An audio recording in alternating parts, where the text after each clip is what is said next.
It's never happened before, and probably never will again. But on February 9th, 2006, ABC sports commentator Al Michaels was traded to NBC for a cartoon character, Oswald the Lucky Rabbit. And so, after nearly 80 years, the Disney studio finally took custody of Walt Disney's long-lost cartoon personality. Lo and behold, we were able to negotiate a fair trade, and as part of the deal, Oswald the Rabbit came back to Disney. Little did I know how much attention it was going to get. The reaction was huge. Even Al Michaels sent me a note, kind of in disbelief, that Oswald had gotten so much more attention than he had gotten. I was just amazed that that subject had even come up, of getting all this Oswald material back. I knew that it existed over there at Universal, but the notion of trading it for an announcer was really kind of fun. I really wanted to complete Walt's mission, so to speak, even though Walt had a lot of ideas that were not fulfilled when he died in 1966.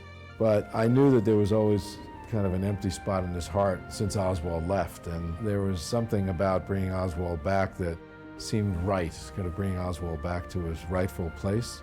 And so the move was meant to do something that was positive for Disney's culture and to be able to tap into some of that legacy.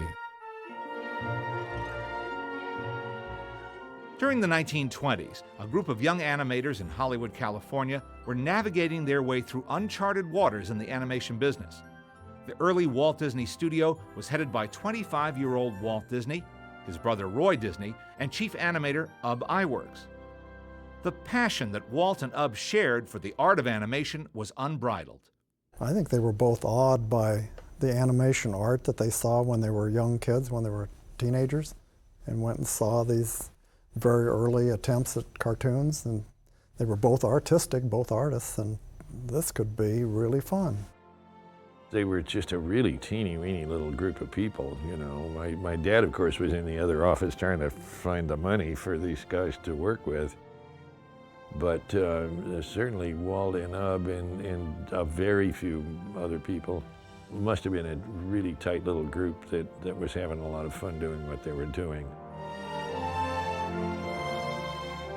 Their first successful series, the Alice comedies, placed a live-action girl in a cartoon environment. The pioneering series ran 3 years and spanned 23 cartoons. But by 1927, increasing costs and technical restrictions prompted Walt and his brother Roy to seek out new creative opportunities. Disney, through his distributor, got a contract at Universal, and Universal wanted a new character to replace Alice and Julius, the cartoon characters that had brought Disney to Universal's attention. Disney, wanting to go into a new direction, simply wanted to eliminate the live-action components altogether that had defined Alice and go for an all-animated look.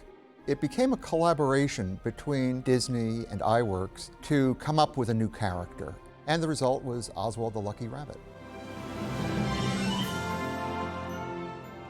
Universal's chairman Carl Laemmle and production head P.D. Cochran enlisted Walt and his staff to make 26 cartoons that would star a rabbit. This irascible, mischievous, and fun-loving rabbit, soon named Oswald, hit movie screens across the country over the next 2 years and rivaled some of the biggest cartoon and live-action stars of the day, including Felix the Cat and Coco the Clown. For 75 years, Disney's version of Oswald has remained virtually unknown to the general public, privy only to a handful of film buffs and historians. I heard about him all my life. He's like Mickey, a little older than me.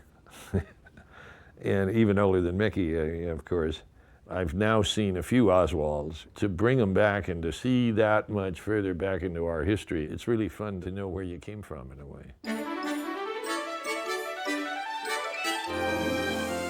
There's something so pure about them. They're good, they're simple, both in terms of message and in terms of animation itself, but you can see early signs of genius, not just in the animation itself, but in the use of characters in animation. One of the things Walt brought was the notion that the characters had real personalities for the audience to identify with, where so many early cartoons were more about the gags than about personalities. Your early stuff was pratfalls, you know, those kinds of things. Physical humor. Both my mother and father loved to see people take funny falls, even in life, even when it happened to me. I think the most exciting thing is to see how Disney's sense of story develops and how he starts working towards what today we would call situational comedy as opposed to old-fashioned slapstick. Dad was a lousy joke teller, but a lot of comedy just out of human behavior. Family, funny things that little kids would say became a very big part of our family vocabulary. But he would relate things that had happened to somebody, and he'd laugh so much that he would have tears coming down his cheeks, you know, in some instances. Walt and Ub would take animation to places the medium hadn't gone before.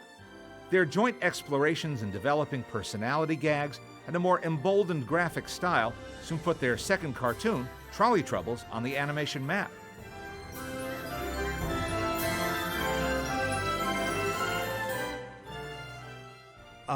Iwerks animated the entire cartoon of Trolley Troubles. And there's some wonderful perspective effects in it of the trolley like going forwards and back and the tracks going like this and it's skipping from hill to hill. He cut so many shots together. There's some great stuff of him going through one tunnel after another with the little window of the next tunnel coming up. That's very ingenious. Simply done, but it's very effective because it makes you feel like you're in the trolley car with him. Oswald was patterned very much after Doug Fairbanks, because Fairbanks was very popular in the 20s. And in Oh, What a Night, which is one of the best Oswalds, I think, and I think Iwerks animated this sequence, he's fighting off the villain in a sword fight. And every once in a while, he just interrupts his sword play to go in the room where his girlfriend's tied up, and he kisses her and goes back to the sword fight again. And that has a lot of interesting quality. A comic hero, that's what Oswald was.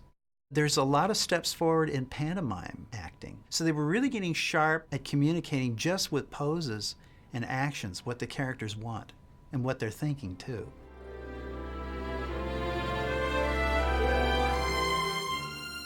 Oswald did a lot of funny stuff too with frustration comedy, like in Mechanical Cow, he's trying to get the cow out of bed in the morning. It's this very simple thing, but the cow's too lazy. So he pushes and pushes, and finally, in frustration, he's tearing at his hair and like trotting back and forth, and it's really great. It's a little cycle, but it's very effective emotionally. Oswald was always trying to get something to happen, and a lot of times he'd be frustrated.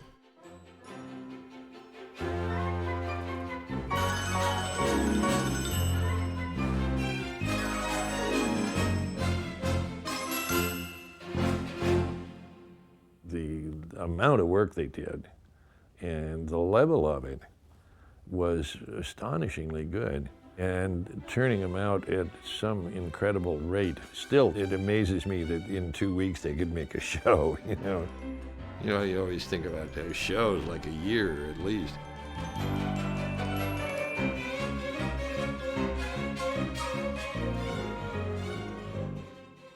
Considered by many of his peers to be the top animator of his day, Ub's skills at sheer draftsmanship and speed allowed the Disney studio to complete one full cartoon every 2 weeks, a pace unheard of in today's world.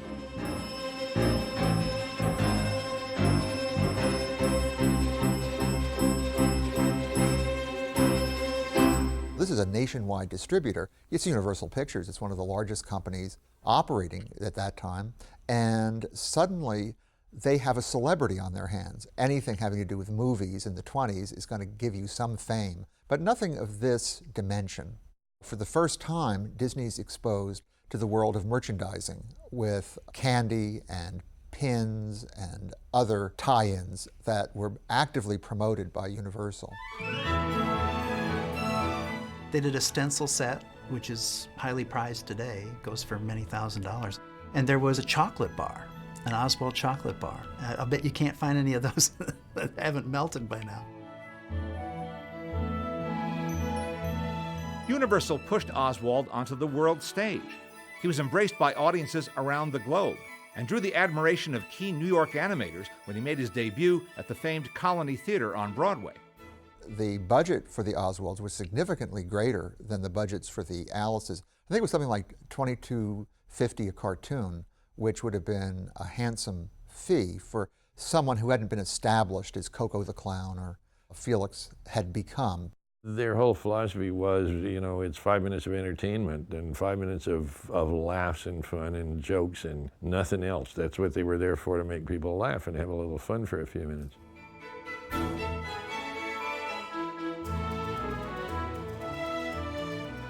In the spring of 1928, with the series going strong, Walt traveled to New York City to negotiate a more profitable contract with his distributor, Charles Mintz. What Walt never expected was the underhanded deal that Mintz had in store for him. As was the custom back then, as the distributor owned the copyright to the character, Disney, from all we can tell, was content without arrangement, not understanding, I think at the time, what the possibilities would be, which is that the distributor could control who got to work on these films and how much the budgets for them could run. Charles Mintz demanded that Walt take a 20% budget cut for the series and reminded Disney that he owned the character, and revealed that he had already signed Disney's current employees to a new contract behind Walt's back. The only animator who didn't sign was Iwerks.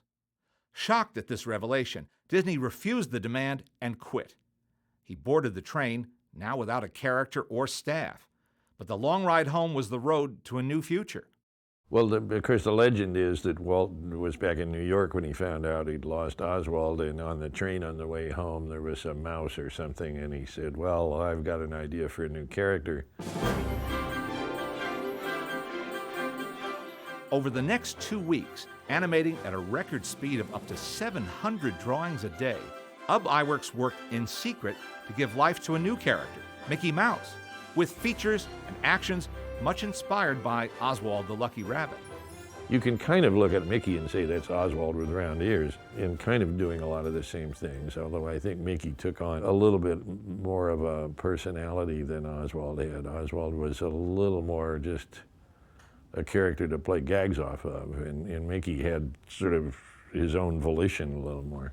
But there's a very definite relationship between the two of them, and the style they're drawn in, and of course we know who was drawing them, and it was the same guy, and so it figured that the style would be similar. As of February 2006, Oswald the Lucky Rabbit is back home where he belongs, at Disney. And after nearly 80 years, Oswald will enjoy his reintroduction to animators and audiences around the world. Everybody was so excited about it, and it shows a real pride in the company and for all that are a part of it, and every Disney fan. In a way, Oswald and early Mickey shorts too are great lessons, I think, for animators. The whole animation department's really curious to see this stuff and get a little more of a sense of where they came from. To bring them back and to see that much further back into our history, it's really fun to add all that historical material back to our own company and our own heritage.